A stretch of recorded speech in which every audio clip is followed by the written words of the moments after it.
И здравството и пациентите спас треба да бараат кај Иван Исцелител, сметаат штипските социјалдемократи. Ова е резултат на крајно лошата состојба во јавното здравство, кое е со долг од 120 милиони евра, што пациентите ги остава без квалитетна здравствена заштита, а лекарите без соодветни услови за работа. Школски пример за метастазите кои го уништуваат јавното здравство според СДСМ е Штипската клиничка болница, каде не работат еден куп апарати. Веќе неколку месеци не работат.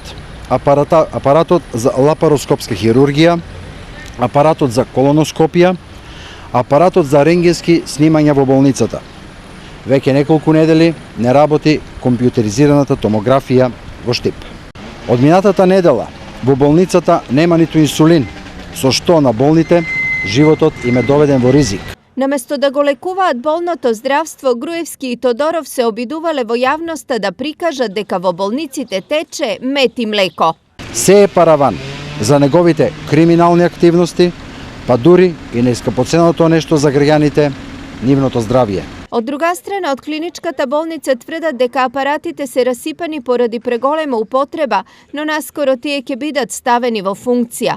Прв ќе проработи дигиталниот рентген апарат. Распишан е тендер за негова поправка и некаде за 2 недели би требало да почне повторно да функционира. Што се однесува за компјутерската томографија и за тој апарат е распишана тендерска постапка. Од болницата го демантираат Милошев и за инсулинот. Тоа не е вистина, бидејќи точно дека од време на време се намалува бројот на инсулини во болницата и овде станува збор за тендерска постапка, меѓутоа никогаш пациентите не се оставаат да се менува терапијата без консултација и без следење на лекарот. Инаку Штипската клиничка болница е единствена од ваков тип во регионот и обслужува 250.000 пациенти од источниот и југоисточниот регион.